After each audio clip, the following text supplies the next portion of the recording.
Recording in progress.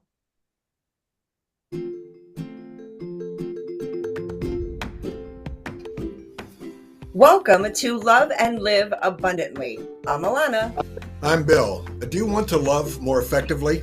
Do you want to live fully and love more courageously? We talk about what all that means. And how you can achieve it. Join us. Well, hello everybody. I'm glad you're back with us. We're we're talking about anxiety. We have been for the last 2 or 3 sessions, and we thought, well, we hadn't quite exhausted that. Probably never will. But there are some additional things we thought we ought to say about it. So here we are again talking about anxiety. And I'm going to introduce Ilona in a second, but I'm going to take my prerogative, and that is to say that I hope today we can talk a little bit about actual physical body work and things like that you can do to deal with anxiety. And maybe that's a good direction for us to go in. And anyway, isn't that right, Ilona? Yes, that is correct. We're all about helping give people solutions that we use for ourselves. Some of them may work for you, for Bill, watching the news at 11 p.m. is helps him not have anxiety when he wakes up in the morning, not knowing. And yet for me, watching the 11 o'clock news, causes me a bunch of anxiety. So, hopefully, like we hope for all of our sessions, we give you different ways that you can, get through your anxiety or depression or, what have you. And you get to pick and choose which ones work for you. You could try one, it may not work. And, then others may work for you. And so the most important thing is that they're solutions. Right. And you can make different choices and, choosing to, I feel that, there has been times in my life, not necessarily recently, but where I could get caught up in the tailspin of anxiety, right? And where it could be all consuming. Mhm. And, you know, and so I'll share a story. I think I shared it when we weren't recording, and so I never actually got to share it with people on the air. So, some of I have a nonprofit and mental illness refined.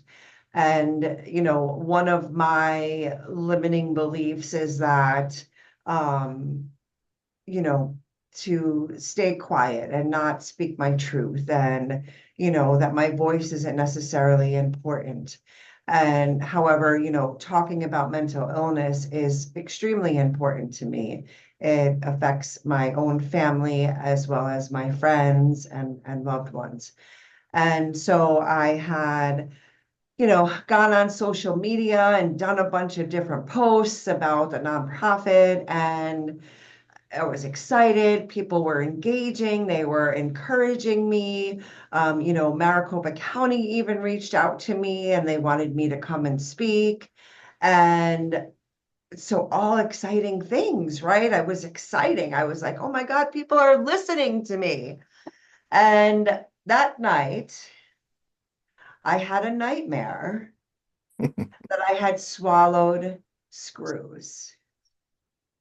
I was at a party and it was like it was an appetizer. And my friend was encouraging me to swallow the screws. And I woke up the next morning and I physically felt like there was something stuck in my throat. And so, it was just an icky feeling. And so automatically I went to YouTube and I searched for throat chakra, like clearing your throat chakra. And, and so I started listening and doing everything to, clear my throat chakra. And then I started singing and dancing and right, because singing was clearing out my vocal cord or whatever, my throat, to be able to speak. And then I started listening to, positive songs that were encouraging me to speak my truth. And, and I did that for a few hours. Like it was no joke. It was like something that, I physically and emotion, and I was like, oh, heck no. Like this is not, I am not letting this hold me back. Right. And so using those different tools and of course breathing, right? And being grateful, going back to the gratitude that we talked about the last session, being grateful for all of the strides that I had made and all of the people that supported me, all of the loving, supportive people in my life that encourage me and hold that space for me to talk about mental illness. And so, using those different tools and, you know, Google is a great thing. YouTube is a great thing. And there's a video for everything. And that's the kind of stuff I search in and I listen to it to, for assistance. Because as much as I know these tools, when I'm in the moment, sometimes it helps to have a little bit of support. But somebody remind you at least. Yeah. Yes. Yeah. I listened to you talking about the dancing and singing.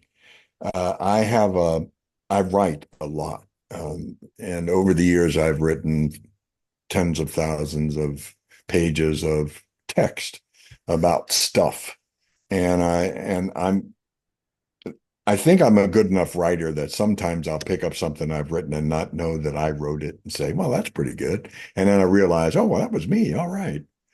And actually, if I'm honest with myself, I'm a good writer and I have a good command of the language. But that doesn't stop me from getting bound by anxiety if I'm writing something. I've done that. Uh, I still do it. I mean, I've been writing for what, 60 years uh, professionally, and I can still get tied up in knots. And I've had to use a bunch of tricks to fool myself so that I can get over that anxiety. One of my anxieties is it enough? Not, not is it good enough? You know, somebody else will decide if it's good enough, I suppose, but is it enough? Is 20 pages enough? Maybe it needs to be 22. No, man, 18 was probably too much already. And I can do that to myself, um, and make myself nuts. Well, one of the things that I've discovered to help myself with my anxiety is I'm crazy for a certain kind of literature, science fiction. And I have collections of short stories, science fiction stories. And one of the things I can allow myself to do is I give myself signposts. And I'm allowed to read a short story once I hit 10 pages. So now I'm not worried about whether or not I can I do a good job or will it be enough pages. If I get 10 pages, I get to read a short story. And that short story is a reward for me and it makes me feel good. And I like that stuff.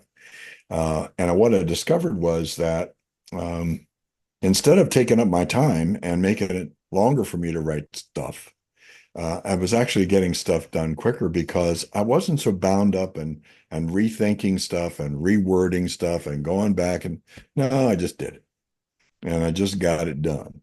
Uh, the other thing that I did was, and in the early days of my married life, this was a bit of a problem because I didn't have headphones yet. But I found that if I turned on music loud enough, uh, and I do mean loud enough, that I would just write unimpeded, no anxiety whatever. I might be rocking back and forth in my chair. I might have to retype something twice because my fingers were jittery from the music. But the fact was, somehow that music interfered with my anxiety, and I was able to get it done. I never have really gotten over the problem of knowing when I'm done with an article, or if because it always seems like I was, oh, you know what I should have said too. I can always come up with that, but at some point, I really have to say, well, that's going to have to be good enough. Right? And I also lie to myself. When I was writing papers for school, uh, if I wanted to write an A paper, I was going to have a problem. Because frankly, I don't know what the hell an A paper looks like. But if I wanted to write a B paper, well, I was pretty sure that what I was writing was a B paper. More often than not, I ended up getting an A back from it. That's fine. And I am good and I got A's. But if I went into it thinking, boy, this has got to be an A paper, this has got to be it, laying that kind of unhealthy expectation on myself just generated all kinds of anxiety. So I just cheated myself. I said, hey, B's good enough. I could even live with a C if I had one every now and then. You know, Okay. it reminds me of your first, when you said you were stuck and then you go to your short stories and you read that analysis paralysis, Mm, right? Like we analyze so much that we end up feeling paralyzed because we can't move because we're so caught up in all of the different things that we feel paralyzed. And then you reading your short stories, it's having more fun, mm, right? Like having more fun and enjoying life and getting out of that analysis paralysis and allowing your brain to just flow because I feel like it's there. It's just we hurt ourselves by thinking about it too much and not letting it flow, right? So letting, you were letting yourself off the hook instead of, oh my goodness, I have to get an A. I was like, mm, okay, I know regardless what I do, I can at least get a B, yeah. right? Like a And B. I'm still going to graduate. Yeah, yeah. However, though, if you just kind of we're like, no, I know, exactly what needs to just flow out, and maybe reading those short stories or going for a walk with your wife or doing something fun, when you're feeling stuck or even before you're writing, right? Mhm, So that it just flows and you're not in that analytical mindset. Because I feel like I can go there too. mm. Like I have that. Maybe it's, I only have my bachelor's in psychology. You are more educated than I am. However, I feel like educated in education. I feel like I have life experience too, but not more than you. But Is that your way of saying I'm very old? no, it's just saying No. that I may not have all the letters after my name like you do, or that I mean, you are you're very well educated, and I have my bachelor's degree. And although that is something, right, that I'm grateful for, I don't have my master's like you. So I feel like you come from more of the technical side and analytical. I think as people who major in psychology, that we have more analytical minds. And that can be a great thing. However, it can also be debilitating where we get stuck in the analysis I see. paralysis, I see. right? Where we like to pick things apart. We like to figure out things. We like to provide the details. And sometimes we just get caught up in it. It's not a good or bad, it is what it is. However, not getting caught there. Mhm. Right. and letting things just kind of flow. And because when we're anxious too, we hold it in our bodies, right? Like I don't know whether it was this, I got a massage and I was all stressed out for the day, and I knew that once my massage therapist came, that there was going to be a few more, boulders in my back because of the analysis paralysis and stressing over things. And, oh my goodness, what am I going to do with my thousands of followers on Facebook if I can't get reconnected in my accounts, And I was like, okay, Ilona, you just got to let it go. You'll figure something out. The solutions are everywhere, right? Something will come about or work out or whatever. And kind of talking to myself through that, right? Where I wasn't allowing myself to get caught up in that Mhm. spiral of analysis paralysis. I find that um, what's the old saying? Don't let perfection get in the way of good enough. Um, but one of the things I found that really works for me, and since I don't always have a science fiction story to go to, I always have food I can bake or cook or make or whatever. And I'm also a pretty good cook. But one of the reasons I think that I became such a good cook is because um, when I'm cooking, I don't decide when it's done. The food tells me when it's done. Huh. Uh, and so I don't that's not a thing I have to worry about. It's a thing that I can do in cooperation with whatever it is that's in the stove. And it will get done when it is done. And I had a party in that, and I didn't have to be anxious about it, right?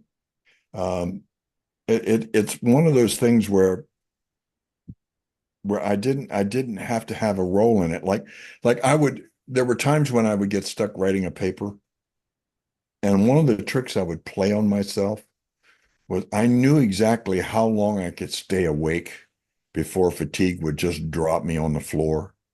So there were times, depending on the length of the paper, that I would start writing my paper at 11 o'clock at night, knowing that at 2 I would be comatose. So that gave me 3 hours to write the paper.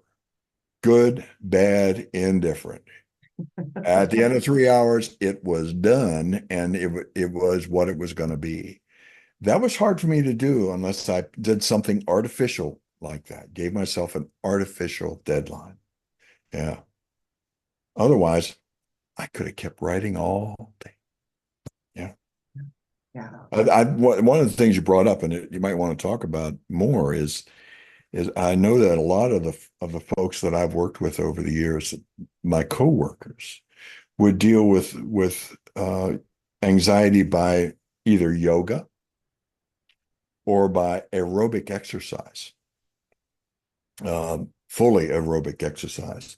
And I didn't think that was so cool. I thought it was some kind of hippy dippy thing for a while, and one day my cardiologist said, "I want you to do fully aerobic exercise this many times a week." And I said, "Well, I don't know what fully aerobic exercise is. How can I know what that is?" He said, "It's very simple. Do one of two things while you're exercising. Move as hard and as fast as you can and still be able to carry on a conversation. Hmm. And that will be fully aerobic, and do that for a half hour." I thought, wow, that sounds too simple. But hey, he's the doctor. And it really did work. And I went next time I saw him, I said, I have a problem because I feel a little weird walking down the street doing this aerobic exercise, talking when I'm alone. He said, "Oh, yeah. Well, can you whistle?" I said, "Well, okay." And sure enough, I can whistle, and I can whistle a tune, and I can stay in tune. But I discovered that if I go past aerobic, if I push it too hard, I can't whistle.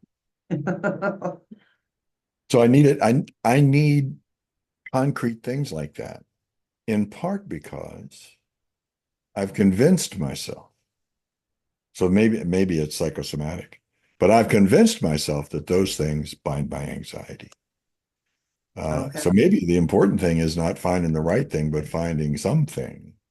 Yeah. Yeah.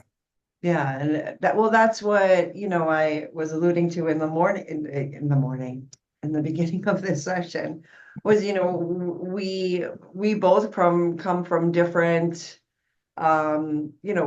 we both have different examples of things that work for us. And some could work for people and some may not. And so, we have two different points of view on that, or two different ways of how we handle that, but just do something, right? Just it Mhm. doesn't have to all of the things don't have to resonate with our audience. However, um, find something that works for you. Yeah. It could even be playing with a baby, right? I mean, I know that when I play with my friends' kids, it like gets me into a zone where I don't care, right? Like I'm at their level, I'm playing with them, I'm having fun and being kid-like with them, and that makes me happy. That releases anxiety. So if I'm having a stressful day, I'll go, spend some time with my friends' kids. Or, the other day I went to the aquarium and I loved it. I loved seeing the turtles and the fish and the sharks and all those different kinds of things. It just kind of brought me into a different kind of mindset Mm. where I was calm, where it was like I was in my own little world, or I mean, there was people in there as well, but it was like we were in this world, their world, right? And I didn't think about anything outside of that. I didn't have phone service, which was great. However, I had my camera where I could take pictures and record them. And even that, I didn't want to have my phone with me all the time. I kind of wanted to be in the moment, right? And to just really enjoy nature. A friend of mine wrote a paper and delivered it at one of our conferences a few years back, and it was kind of lighthearted, and it wasn't one of those heavy duty researchy things. But he did do some research, and he found that when we're in times in our country where we have good reason to be anxious, when things aren't going right or there's trouble or whatever, that comedy clubs do better. Mm, That in fact, uh, comedy clubs have a boom, and comedy clubs were actually born. A club just to do comedy were actually born during the Cold War when we were anxious all the damn time. And so, that tells me that its anxiety gets bound by and the other thing he found in his research was that if you're anxious already, then things that wouldn't otherwise you'll find funny, you will find funny and you'll laugh at. And I realized over the years and watching folks that if they've had an anxious time, that if you tell them a really stupid joke, I mean really stupid, they will laugh and laugh. And what it lets them do is discharge that anxiety in the laughter. So I personally, when I'm feeling a little uptight and a little anxious, uh, on my TV on Facebook, I type in Rodney Dangerfield mm. because that man can make me laugh no matter what. And I find that after about half hour of laughing at him, I'm no longer anxious. I mean, you have to find somebody who reliably can make you laugh. Yeah. Yeah. No, absolutely. I like to watch comedy as well as I like to watch makeovers of people that get transformed. Mhm. Like sometimes they all have there's where they get spotty hair blotches in their hair, or African American women, where their hair is just very coarse and then they get remade and then they're just beautiful. And then you could see that, cover, I mean, there's even little kids on there, right? Where they're like losing their hair and patches and somebody fixes it and gives them a wig and you can see the confidence in them, right? Yeah. Like, and it's amazing how hair can make you feel so good. But when I'm stressed and I'm anxious and watching it, it's a feel good for me. It's like, oh my goodness, you can see them just shining, right? And just so much more confident. Like in the beginning, they're kind of meek and, their shoulders are hunched over and, and then they get their hair or they're wigged or, whatever it is. And then it's like they're just shining and you can see the light in them and it's just beautiful. So that helps me with my anxiety. Or watching, oh goodness, I don't know his name, but he used to ask the little kid, I think he's from England, and he talks to little kids and he asks all these little kids questions, right? And the kids, they're kids that, they just tell the truth. And so they tell us stuff about their parents, that should not necessarily be shared on TV, but they're so innocent, they don't know, so like that kind of stuff. Or watching dogs, like dogs doing different tricks and, just running around or seeing how they interact with people. And, so there's so many different things to kind of just, and it takes minutes, I mean, So you maybe said a half hour, huh? what we need to say to people is now when you're not anxious would be a good time for you to do an inventory and figure out the things that you might do that would work for you. Because when you're in the midst of an anxiety attack, be probably be the worst time to do that kind of searching. Yeah. Absolutely. Yeah. Yeah. You can, if you've got YouTube, really any of the music or video stations out there, have it where you can make a folder. And so, I call mine Happy Now, and I put different videos underneath Happy Now that when I'm feeling kind of out of sorts, I just listen to it. And then I mean, sometimes I may have to listen to it once or twice, depending on how I'm feeling. However, having it there ready to go for the time when the anxiety is really high has been a lifesaver for me. I'll share a story that's not quite related, but my granddaughter found my playlist. Yeah. And it's almost like if I were listening to Mozart and discovering that. But she sat down with me and said, Granddad, did you hear this really old music? It's really cool. And I said, honey, that's the music that was played when I was your age. No, that long ago. Yeah. Well, now that causes a little anxiety. So I listen to my playlist now and I don't have her around.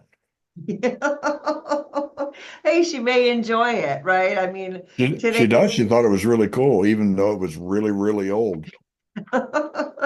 that's where all of our today music comes from, is from the music you guys listened to back there. And what's Oh, what did you just hear what you just said? Oh, oh, and you guys listen to it way back there. Oh, God, I feel old. well, the 50s, right? I mean, the 50s were 70 years ago. Yes, they were. Sorry. Thank you for I reminding me. Um, what, one thing, because I also I have the 50s in my car. I grew up, my mom listened to the 50s and the 60s growing up, and so I know a lot of their songs. And one of the things that I realized was, wow, life was very simple. Like look at what these songs were about. They're just so simple. Like Mhm. the eeny, eeny weeny, teeny weeny yellow polka dot bikini. That you wore on the first time today. And like Itsy that's bitsy teeny weeny yellow polka dot bikini. but that's the whole song. She wore an itsy right. So just very, very simple, it just and fun. I'll leave you with this thought. It had deep social implications. Now that'll keep you awake tonight, won't it? Speaking of which, I think we're at the end of our time. We are. We We are. are. So it's time for me to break into the drill, isn't it? That we want you to, if you're listening to us, we want to hear from you. We want you to give us guidance and to ask us questions and give us examples. So would you please contact us at hello@truthbetold.world. Hello@truthbetold, one word, .world. See you next time. Ciao.